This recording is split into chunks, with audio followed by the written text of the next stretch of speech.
ప్రగతిని, రాష్ట్రంలో ఉన్న సమస్యల్ని, రాష్ట్రంలో ప్రతినిత్యం మన కళ్ళ ముందు కనపడుతున్నటువంటి అప్పుల బాధలు, ఉపాధి లేమి బాధలు, కరువు కాటకాలు ఇవన్నీ గాలికి వదిలేసి వీటన్నిటిని కూడా ఒక ప్రభుత్వం అడ్రస్ చేయకుండా ఒక 100 రోజుల వ్యవధిలోనే చరిత్ర ఎరగని, చరిత్ర చవి చూడని దుర్మార్గాలు చేసినటువంటి ఒక ప్రభుత్వంగా కూటమి ప్రభుత్వం నిలబడిపోవటం నిజంగా ఆంధ్రప్రదేశ్ రాష్ట్ర ప్రజలు ఇలాంటి ప్రభుత్వానిగా మనం ఓట్లేసి గెలిపించుకున్నది అని ప్రతి ఒక్కళ్ళు కూడా ఆత్మవిమర్శ చేసుకుంటున్నారు.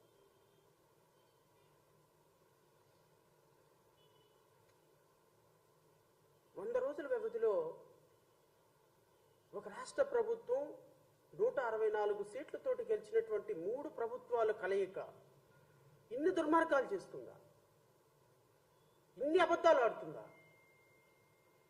రాష్ట్ర ప్రభుత్వాన్ని ఏరి కోరి తెచ్చుకొని మా జీవితాల్లో వెలుగులు నింపుతుంది అని ఆశపడి ఒక ప్రభుత్వాన్ని తీసుకొచ్చుకున్నటువంటి ప్రజలని ఇంతగా మోసం చేయాలా?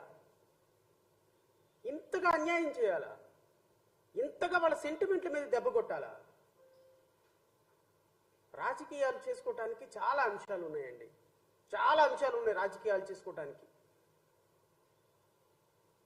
4 సార్లు ముఖ్యమంత్రి అయినటువంటి భారతదేశంలోనే అత్యంత సీనియర్ పొలిటీషియన్ ఇప్పుడున్నటువంటి honourable chief minister Nara Chandrababu Naidu గారు వచ్చిన తర్వాత ఆయన మీద కేసులు పెట్టాలి అని తెలుగుదేశం కార్యకర్తలు పోరాడారో లేదో నాకు తెలియదు, కానీ ఆయన అరెస్టుని ఖండించి రోడ్డు మీదకి వచ్చి ఆయన కోసం బంద్ చేసి మా రాజకీయ పార్టీగా జేబీఎంరావు భారత్ పార్టీ ఇచ్చినటువంటి సపోర్టు బహుశా ఏ రాజకీయ పార్టీ ఇచ్చి ఉండదేమో.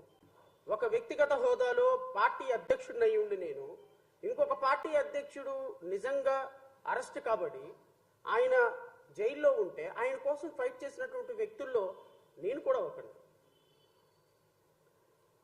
ఇప్పుడున్నటువంటి మంత్రి నారా లోకేష్ పాదయాత్రలో, యువగళం పాదయాత్రలో ఆయన ఆపుతుంటే ఆయన కోసం పోరాటం చేసి ఒక వ్యక్తి ప్రాథమిక హక్కు పాదయాత్ర చేయటం ఆపటానికి పోలీసులతోటి నిర్బంధాలు సృష్టించడానికి తప్పు అని ఫైట్ చేసిన వ్యక్తుల్లో మొదటి వ్యక్తిని నేను.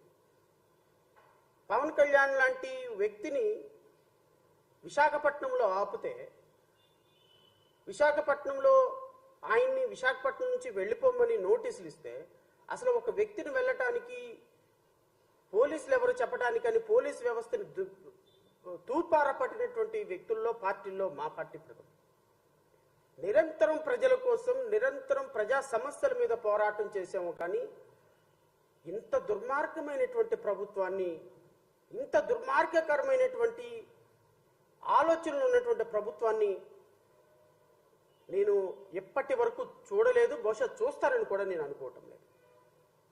ప్రభుత్వం అన్న తర్వాత రాజకీయంగా కొన్ని కార్యక్రమాలు చేయొచ్చు.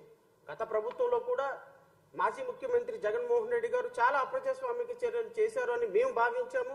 ప్రభుత్వంలో ఉన్నప్పుడు అలాంటి పనులు చేయకూడదని ఫైట్ చేశాము. తెలుగుదేశం పార్టీ కోసం ఫైట్ చేశాము. ఈరోజు 164 సీట్లతోటి మీరు ప్రభుత్వంలో అధికారంలో కూర్చుంది, అది మీ గొప్పతనం అనుకుంటే ఎట్లా? 164 సీట్లతోటి నారా లోకేష్ యువగళం పాదయాత్ర చేయటం వల్ల మేము గెలిచామని అనుకుంటే ఎట్లా?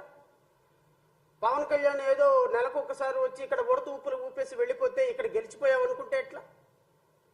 లేకపోతే వీర మహిళలో, జన సైనికులు ఈ రాష్ట్రంలో జరిగే ప్రతి సమస్య మీద ఫైట్ చేశాము, మా వల్లే మేము 165 సీట్లు 64 సీట్లు గెలిచామనుకుంటే ఎట్లా? మీ కాంట్రిబ్యూషన్ ఎంత? తెలుగుదేశం పార్టీ కార్యకర్తలు 2023, 2022 నవంబర్ వరకు కూడా రాష్ట్రంలో నోరెత్తి మాట్లాడలేని పరిస్థితుల్లో 2019 నుంచి ఈ రాష్ట్రంలో పోరాటం చేసి, ప్రభుత్వం మీద పోరాటం చేసి, ప్రాణాలను సైతం లెక్క చేయకుండా తెలుగుదేశం కంటే ఎక్కువగా న్యాయపరంగా ఫైట్ చేసిన వ్యక్తిని నేను. కోర్టులో కేసులు 100 కేసులు వేసి ప్రభుత్వం పాలసీస్ని మార్చిన వ్యక్తిని నేను.